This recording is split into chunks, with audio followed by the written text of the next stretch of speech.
Doctor তাজদুবা Zabin, আমি আপনার কাছে আসি। আপনি তো একসময় এনসিপিতে ছিলেন, একদম শুরু থেকে এনসিপিতে ছিলেন। তো ফরিদুল হক বলছে কোন দিকে যাবে এখনই বোঝা যাচ্ছে না। আপনি এত আগে বুঝে গিয়েছিলেন, বুঝে চলে এলেন। আপনার হাতে কি কোনো বিশেষ মেশিন ছিল কিনা? আসলে আমি আজকে একটু প্রিভিলেজড যে ফরিদ ভাই যতটা রাগঢাক করে কথা বলতে হচ্ছে, আমাকে আজকে ওরকম রাগঢাক করে কথা বলতে হবে না। যাই হোক, এটা আসলে মানে বাইনারির কথা যে বললো না, যে নির্বাচনে বাইনারি হবে, যে দুইটা বড় দলের মধ্যে আমাদেরকে একটাকে পছন্দ করতে হবে বা একজনকে ভোট দিতে হবে, এই বাইনারিটাই বিরুদ্ধেই কিন্তু এক ধরনের এই গণ অভ্যুত্থানটা ছিল। এটার আকাঙ্ক্ষাটাই ছিল যে আমরা একটা নতুন রাজনৈতিক শক্তি চাই, আমরা নতুন কিছু চাই, একটা থার্ড ফোর্স চাই। ইভেন শান্ত ভাইও প্রোগ্রামের শুরু আগে বলছিলেন যে তরুণদের প্রতি যে সমর্থন, সেটা সব দলের ছিল।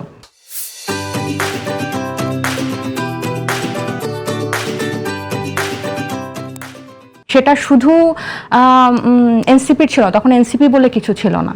এই তরুণদের প্রতি বিএনপির সমর্থন ছিল, জামাতের সমর্থন ছিল, সব রাজনৈতিক দলের সমর্থন ছিল। এবং আমরা যারা নতুনভাবে সিভিল সোসাইটি বা নাগরিক সমাজ থেকে এসে রাজনীতিতে যুক্ত হয়েছিলাম, আমাদের প্রত্যেকের এই আশাটা ছিল যে পুরনোরা বাদ না, আমরা একটা নতুন কিছু বাংলাদেশের মানুষকে অফার করব। এবং আমরা জানি যে এটা প্রথমবারই হবে না, কিন্তু আমরা যদি টিকে থাকি, আমরা যদি নিজেদেরকে দেখাতে পারি যে আমরা চেষ্টা করে যাচ্ছি, তাহলে নেক্সট টার্মে চোখ বন্ধ করে মানুষ আমাদেরকে মানে ভোট দিবে বা আমাদেরকে পছন্দ করবে বা আমাদেরকে চুজ করবে।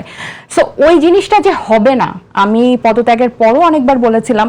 ফরিদ ভাই বলছেন যে এই প্রসঙ্গটা আজকে অনেকদিন পর আবার এসেছে। এই প্রসঙ্গটা বারবার আসবে, কারণ এই প্রতারণাটা আপনি যখন 11 দলীয় জোটের পুরো সমাবেশের যে কোনো একটা ছবি দেখবেন, ওই ছবি বা শহীদ মিনারে বা যে কোনো একটা জাতীয় পর্যায়ে যখন 11 দলীয় জোট যায়, ওই ছবিগুলাতে ক্ষত কোন জায়গায় বারবার আঘাত করে, যখন ওই ছেলে মেয়েগুলাকে দেখা যায় এদের সাথে।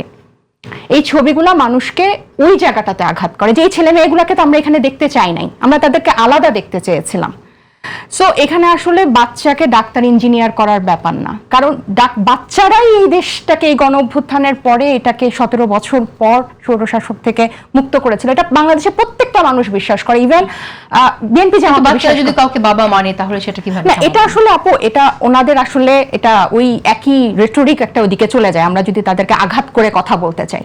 কিন্তু আমার পয়েন্টটা হচ্ছে যে তারা মানুষের আকাঙ্ক্ষাটা, জুলাইয়ের আকাঙ্ক্ষাটা, গণ অভ্যুত্থানের আকাঙ্ক্ষাটা মুখে বলেছে, কিন্তু ধরে রাখতে পারে নাই। সো আমার কাছে কোনো ম্যাজিক ছিল না, এটা বাংলাদেশের প্রত্যেকটা মানুষ যারা একটা নতুন রাজনৈতিক শক্তি চেয়েছিল, যে তরুণরা ডিফারেন্ট হবে। ওভারনাইট তো কেউ ডিফারেন্ট হতে পারে না। আমি বিলিভ করি যে দেখেন, বিএনপিও প্রায় 22 বছর জামাতের সাথে জোটে ছিল, কিন্তু এখন বিএনপি সবচেয়ে প্রগতিশীল একটা দল বলে আমরা মনে করি। So nothing is absolute in politics, এটা মানুষ বোঝে। আপনার রাজনৈতিক কৌশলে কখন নির্বাচনী জোট হবে এটা বুঝে। ভবিষ্যতে যে বিএনপির সাথে জামাতের জোট হবে না, এনসিপির সাথে বিএনপির জোট হবে না, এমন কোনো কথা নাই, হতে পারে। কিন্তু এই যে একটা আলাদা একটা ফোর্স আমরা জাতিকে উপহার দেওয়ার কথা ছিল 1400 মানুষের জীবনের বিনিময়ে, সেটা আমরা পারি না। এবং এটার দায়টা তরুণদের উপর যায়। এবং তরুণরা যেহেতু সব মুখগুলো এখন যেহেতু এনসিপিতে, সে এনসিপিতে। এবং আমি ম্যাজিকের না, এটা একটা সাধারণ ব্যাপার, এটা আমরা সবাই বুঝি।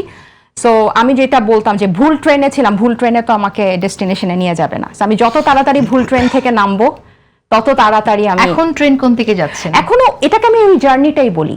আমরা যে জুলাইয়ের পর সময় যখন রাজপথে নামি, এরপর জাতীয় নাগরিক কমিটি হয়, ওখান থেকে এনসিপি হয়, আমি মনে করি যে আমি ওই একই জার্নিতে আছি। যে আপনারা মধ্যম পন্থার যে রাজনীতির কথা বলছেন, একটা নতুন রাজনৈতিক শক্তির কথা যে বাংলাদেশে বলছেন, আমি ওই জার্নিতে এখনো আছি।